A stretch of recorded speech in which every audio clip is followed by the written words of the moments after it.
이번엔 로테이트를 할 건데요. 똑같이 선택하고 기준점 클릭하고, 자, 컨트롤 키 한번 누르고 30도 엔터 곱하기 8개. 자, 8개 복제되는 거 맞습니까? 12개일 거예요 아마. 선택하고 로테이트 원점, 그러니까 중심점 원점, 그 다음 각도 30도 엔터 곱하기 12개 엔터. 그럼 한 바퀴 만들어지는 거 맞나요? 아까 무브하고 똑같죠? 자, 다시 한번 볼까요? 전체 다 선택하고 로테이트 원점 시작 각도, 그 다음에 360도 엔터 나누기 12개 엔터. 자, 사용하는 방법은 두 가지가 있습니다. 사이 각도를 넣어놓고 곱하기 n개, 또는 전체 쓰고서 나누기 n개. 등분을 할 것인지 분할을 할 것인지를 결정해 주시면 됩니다. 스케일 버튼을 누르면 이렇게 조절점들의 위치가 나옵니다. 꽤 많이 나오죠? 조절점들의 위치가 나와서 클릭했을 때 그 크기를 이렇게 손쉽게 조절할 수 있습니다.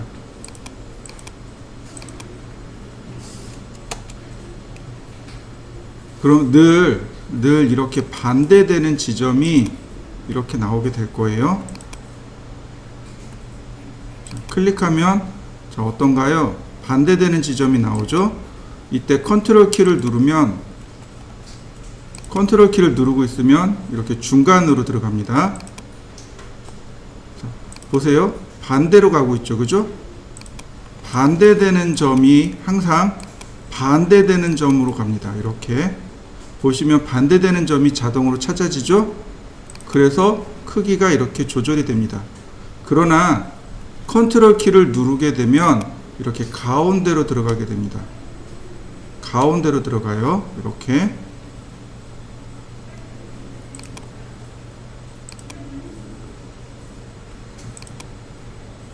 또 하나, 자, 코너로 가게 되면 이렇게 정확하게 들어가지만 좌우가, 그러니까 가로 세로 비율이 딱 정비례해서 들어가요. 자, 이렇게요. 그런데 이렇게 되면 모서리를 누르게 되면 정비례가 아니죠. Shift 키를 눌러줘야 됩니다. 컨트롤 키와 Shift 키를 동시에 눌러보세요. 그러면 이렇게 정비례로 가게 됩니다. 컨트롤 Shift를 누르면 정비례입니다. Shift 키는 정비례란 뜻이에요. Shift는 정비례란 뜻입니다. 이렇게 정비례로, 크기가 정비례로 커져라 이런 뜻이 되는 거고, 컨트롤 키는 중간에서 커져라 이런 의미가 됩니다. 그래서 컨트롤 시프트 또는 시프트 이렇게 같이 사용해 보시면 좋겠습니다. 또한 스케일은 배수로 갑니다. 2배 혹은 0.5배 이렇게 배수로 가는 거죠. 자, 한번 해보시죠. 자, 다시 화면을 보시면 제가 똑같이 사각형을 2개를 만들었습니다. 보시다시피 그룹을 만든 건 아니고 그냥 면입니다. 자, 왼쪽 것은 제가 그룹으로 만들 거고 오른쪽 것은 컴포넌트로 만들 겁니다. 컴포넌트를 눌러보면 이렇게 이름이 뜹니다. 컴포넌트의 이름을 물어봐요. 제가 사각형이라고 했고 이렇게 썼습니다. 사각형이고 컴포넌트의 이름은 사각형이고 주석은 연습입니다 라고 제가 써놨습니다. 그리고 크리에이트, 컴포넌트에 보시면 이렇게 들어옵니다. 여기에 들어와요. 컴포넌트는 이렇게 컴포넌트 트레이에 이와 같이 들어오게 됩니다. 그러면 차이는 뭔가요? 그러면 그룹은 지워지면 불러올 방법이 없습니다. 그런데 컴포넌트는 그냥 이렇게 끌고 올 수 있어요. 이렇게 얼마든지 많이 만들어낼 수 있습니다. 이와 같이 그냥 클릭하고 화면에 클릭하시면 얼마든지 많이 복제해서 불러올 수 있습니다. 여기 보시면 여러 가지가 있어요. 크리스라고 해서 사람도 이렇게 나옵니다. 사람이 이렇게 나와요. 얘만 있는 건 아니에요. 보시면 여러 가지가 있어요. 컴포넌트 심플러라든지 뭐 베드, 벤치 이런 벤치 같은 것도 금방 이렇게 불러올 수 있습니다. 기본적으로 몇 가지가 있어요. 이렇게 자전거와 자전거 거치대죠. 크리스도 있고 뭐 사람도 있고 펜스도 있고 네 메일박스도 있고 많아요. 이 중에 우리는 사각형을 하나 만들어 놓은 것 뿐입니다. 이렇게 그러면 이제 요거는 이해가 됐어요. 근데 정확하게 그룹과 컴포넌트의 차이를 설명합니다. 자, 제가 복사를 하지요. 컨트롤 키를 눌러서 곱하기 5개를 했습니다. 이 위쪽은 그룹입니다. 이 아래쪽은 컴포넌트입니다. 제가 아무거나 하나 더블 클릭해서 오픈했습니다. 자, 선택하고 오른쪽 버튼 누르면 에디트 그룹이라고 나옵니다. 그러면 그룹을 편집할 수 있어요. 자, 원도 하나 그렸고요. 그 다음 푸시 앤 풀로 크기를 모양을 바꿔봤습니다. 이건 이거 하나만 들어갔죠. 마찬가지로 컴포넌트도 자, 에디트 컴포넌트 하셔도 되고 그냥 더블 클릭하셔도 됩니다. 똑같아요. 서클을 하나 그렸습니다. 푸시 앤 풀로 자, 어떻게 되나요? 그룹은 하나의 객체로만 인정을 받는 거예요. 그런데 컴포넌트는 똑같은 객체로 인정을 받습니다. 똑같은 객체예요. 예를 들어서 난간봉 있죠. 난간봉 같은 거 어떤가요? 다 똑같은 거잖아요. 그러니까 그런 것들을 그룹을 쓰면 어떻게 돼요? 안 되는 거죠. 난간봉은 컴포넌트가 돼야 되는 거죠. 뭐 기와장 같은 거 있잖아요. 그런 것들은 컴포넌트가 돼야 됩니다. 뭐 당장 여기만 봐도 마찬가지겠죠. 이 형광등 같은 거 다 똑같은 사이즈의 형광등이 들어가는 거죠. 그러니까 이런 건 컴포넌트가 되는 겁니다. 우리가 예를 들어서 가구를 만들 거예요. 그러면 책상 그 옆면에 들어가는 옆 다리라고 하죠. 다리 부분은 어떤가요? 두 개는 똑같은 거잖아요. 그러니까 컴포넌트로 만들어져야 되겠죠. 자, 이게 그룹과 컴포넌트의 큰 차이점입니다. 자, 여러분들도 한번 해보시죠. 당연히 이렇게 숫자를 뭐 100 그러면 100mm가 늘어나거나 혹은 줄어들기도 하겠죠. 이렇게 숫자를 이용할 수도 있고 혹은 적당한 크기로 푸시 앤 풀을 쓸 수도 있습니다. 자, 근데 컨트롤 키를 누른 상태에서 이렇게 올리면 면분할이 일어납니다. 그냥 하면은 이렇게 돌출이 되는데 컨트롤 키를 누르면 아까 컨트롤 키가 복사였죠. 그러니까 면이 복사가 돼서 면분할이 이런 식으로 일어나게 됩니다. 컨트롤 키를 누르면 면분할이 일어나는 거죠. 이런 식으로 면분할이 일어나게 됩니다.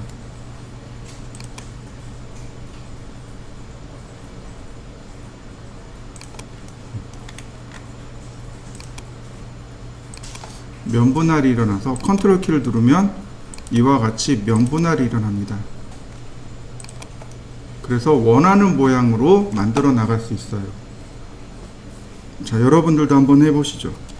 그리고 보시면 면분할을 하게 되면 이렇게 모서리가 남아요. 자, 이레이즈 툴로 클릭하시면 모서리가 이렇게 지워집니다. 그런데 하나 더 있어요. 드래그 해보세요. 이렇게. 그러면 금방 선택할 수 있어요. 모서리를 쭉 드래그 하시면 금방 모서리를 지울 수 있습니다. 자, 이런 식으로 하나씩 선택해서 지우는 게 아니고 드래그 해보세요. 그러면 조금 더 빠르게 지울 수 있습니다. 그러면 이렇게 깨끗하게 모서리 정리도 가능합니다. 면을 없애는 방법입니다. 지금 보시면 이만큼 지금 돌출되어 있잖아요. 면을 이렇게 밀어 넣습니다. 이거 컨트롤 켜 들어갔구나. 밀어 넣는데 면이 일치가 되면 이렇게 면이 일치가 되면 없어지게 됩니다. 다시 한번 볼까요?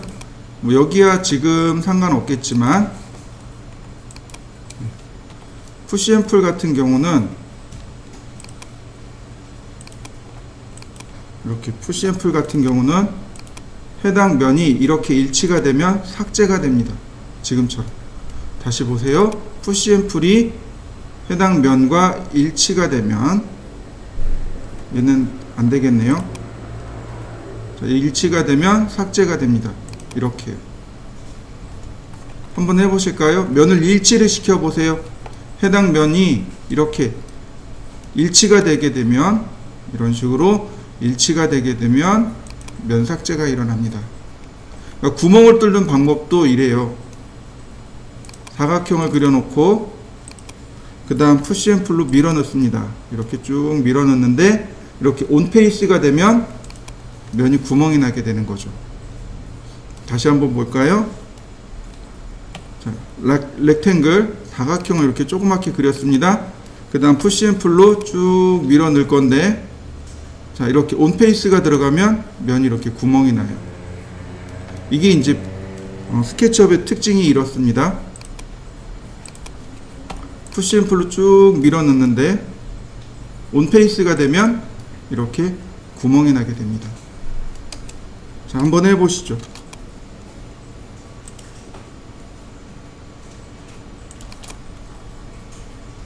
그럼 팔로우미를 이용한다면 컵이라든지 회전하는 도형들은 쉽게 만들 수 있겠죠. 자, 그 다음에 옵셋이라는 기능이 있습니다. 옵셋이요. 자, 옵셋이라는 명령어가 있습니다. 옵셋. 옵셋은 우리나라 말로 하면 간격 띄우기입니다. 면에 해당하는 내용이고요. 옵셋이라는 명령을 이용하면 일정한 간격을 이렇게 띄울 수 있습니다. 간격 띄우기예요.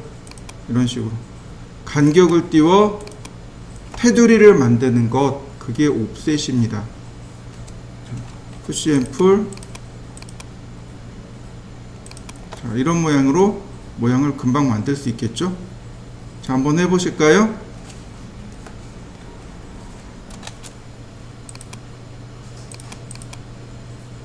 옵셋을 이용하면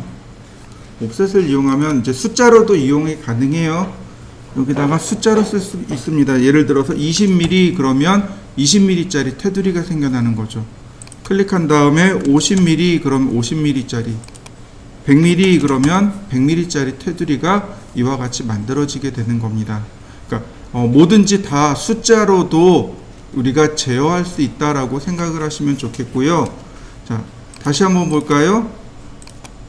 옵셋 보시면 이렇게 정방향으로 들어오고 있죠. 가운데를 향해서 들어오고 있죠. 자, 나는 이걸 원치 않아요. 예를 들어서 내가 원하는 건 이렇게입니다. 이렇게요.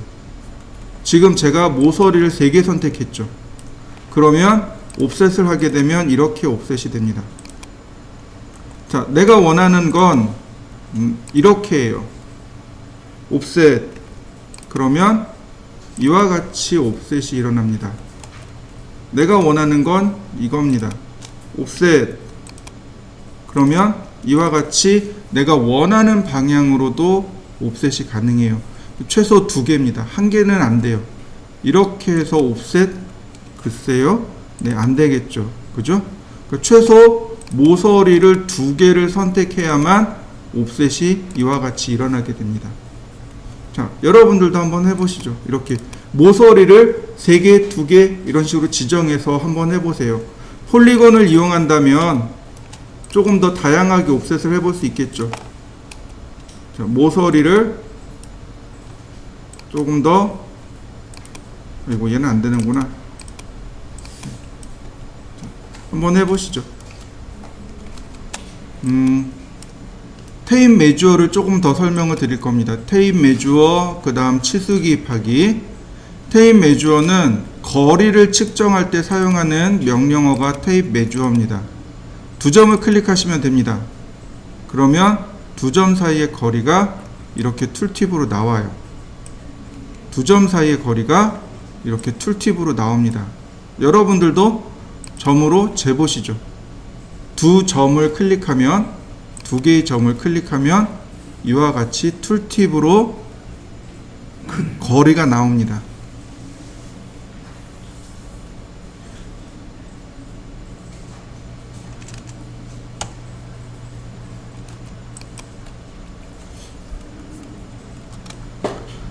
테이프를 이용해서 작업을 할 건데, 축 있죠? 축을 클릭한 다음에 이동해 보세요. 어떻게 되나요? 이 검은색 라인이 하나 나오는 거 보이시나요? 이걸 가이드라고 합니다. 가이드를 이렇게 끄집어낼 수 있어요. 또 가이드에서 클릭하면 가이드를 얼마든지 이렇게 끄집어낼 수 있고, 네, 이레이즈 툴을 이용하면 얼마든지 쉽게 가이드를 삭제할 수도 있습니다. 자, 근데 이 가이드가 단순히 이렇게 끌려 나오는 것 뿐만 아니고 선택을 한 다음 로테이트도 가능해요. 이런 식으로 로테이트가 가능합니다. 가이드가 회전이 가능해요. 그러니까 회전을 따라서 작업도 가능하다라는 걸 이해하셨으면 좋을 것 같아요. 자, 이런 식으로 클릭하고 이런 방향으로 50mm, 그리고 좀 더 크게 가야 되겠네요. 200mm 이런 식으로. 그러면 각도를 이용해서 이렇게 작업을 할 수 있어요. 다시 한번 볼까요? 이렇게 가봅시다. 1번을 제가 1번을 그릴 거예요. 1번입니다. 자, 보시면 사각형이네요. 가로가 60이고 세로가 45입니다. 전체 모양은 이렇게 생겼고요. 그 다음에 이쪽에서 15, 30 이렇게 떨어져 있습니다. 테이프 메주어로 끄집어내면 돼요. 15, 30 이런 식으로. 그 다음 바닥에서 10mm, 그 다음에 25mm 이렇게요. 자, 25mm, 그 다음 여기서부터 30mm. 그러면 라인을 중간에 클릭하면 모양을 만들 수 있는 거 맞나요? 그 다음에 이 가운데는 삭제. 그러면 모양이 완성이 됐죠. 자, 한번 해보시죠. 라인 24mm. 그 다음에 지금부터는 전부 다 뭐 쓸 거냐면 로테이트 쓸 겁니다. 클릭하고 컨트롤 키 눌러서 자, 이렇게 36도. 다시 클릭하고 컨트롤 키 눌러서 36도. 다시 클릭하고 36도.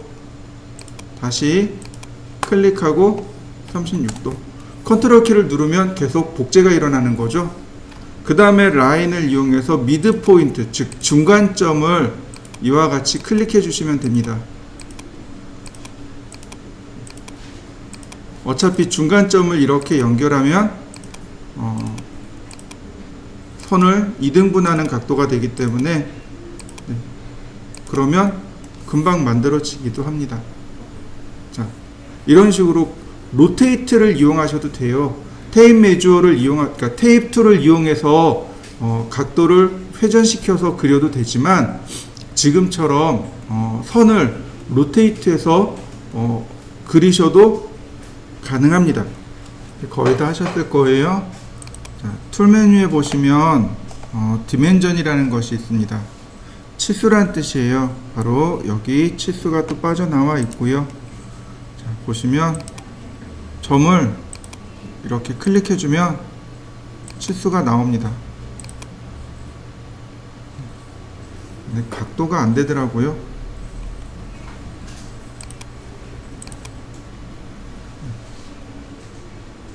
점을 이렇게 클릭해 주시면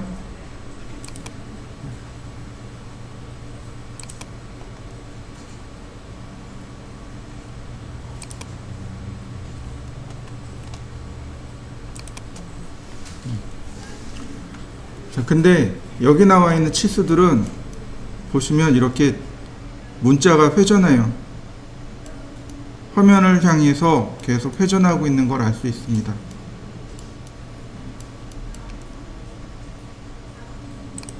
프로텍터라는 게 있어서 이렇게 각도도 측정할 수 있습니다.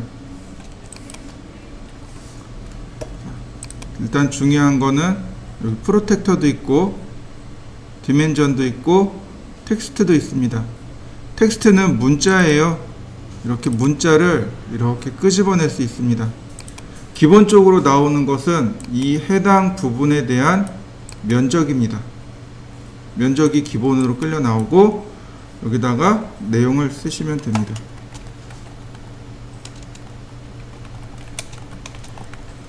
자, 역시 마찬가지로 화면을 회전해도 이렇게 회전이 늘 글자가 화면을 향해서 회전하게 됩니다. 또한 툴 메뉴에 보면 3D 텍스트라고 있습니다.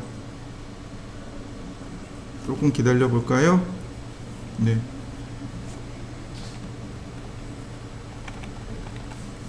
자, 이와 같이 글꼴, 정렬 방식, 그 다음 문자의 크기, 그러면 이렇게 3D 글꼴이 만들어집니다.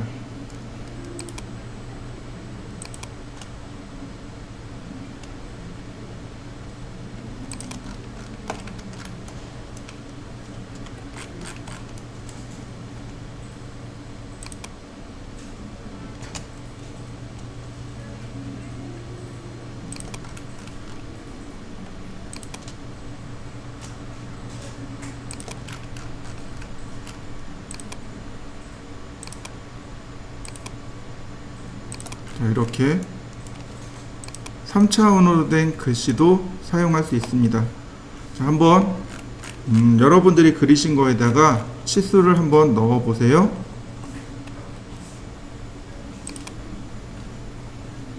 지금 보시면 치수가 각도가 안 들어가잖아요. 그러니까 스케치업을 이루는 프로그램이 있습니다. 예를 들어서 휴대폰 어플은 자바라는 프로그램으로 만들어요. 스케치업은 루비라는 언어로 만듭니다. 그래서 일명 루비라고 부르기도 하고, 원래는 이런 것들을 전부 다 통칭해서 플러그인이라고 합니다. 플러그, 그러니까 우리가 콘센트 이렇게 꽂잖아요. 그러면 전기가 들어오듯이, 그래서 플러그인이라고 하는 게 이제 통상적으로 부르는 명칭이고, 근데 이제 스케치업에서는 루비라고 부릅니다. 여기에다가 디멘전 툴이라는 것이 있습니다. 이렇게요. 이런 보시면 디멘전에 관련된 툴이 있어요.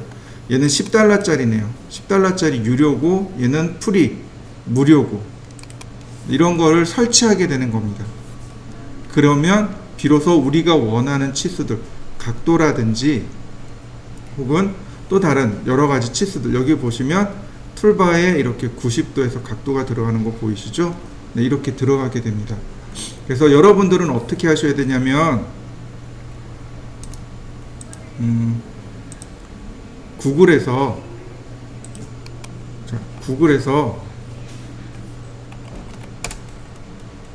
3D 한글로 그냥 쓰셔도 돼요. 웨어하우스라고 하고 엔터 치세요. 그러면 여기 3D warehouse.sketchup.com이라고 있습니다. 여기에 회원가입을 해두세요. 계정 만들기. 나중에 이 3D 웨어하우스하고 익스텐션 웨어하우스를 쓸 겁니다. 그러니까 사용하는 방법을 알려드릴 건데, 그때 가서 하면은 힘드니까, 수업 시간에 하면 힘드니까 미리 여기에 계정을 미리 만들어 두세요. 가장 좋은 건 지메일이 가장 좋아요. 지메일 계정이 가장 좋고, 계정을 만들 때 비밀번호가 첫 번째 문자가 대문자이어야 합니다. 첫 번째 문자는 대문자고 나머지는 상관없어요. 그러니까 요거를 미리 오늘 만들어 두세요. 그리고 수요일 날 오실 때는 교재를 들고 오시면 됩니다. 이제는 대략 이렇게 명령어를 쓰는구나 라는 걸 이해하셨을 거예요. 그러면 수요일부터는 실제로 그러니까 거기 있는 예제들을 이용해서 어떻게 모델링 하는지 하나씩 해보도록 하겠습니다. 자, 일단은 과제물 못하신 분들, 이 과제물 못하신 분들은 마저 다 해주시고, 그리고 여기 회원가입까지 하시면 되겠습니다. 한 7분쯤 남았으니까 여기 이렇게 해서 마무리하도록 하죠.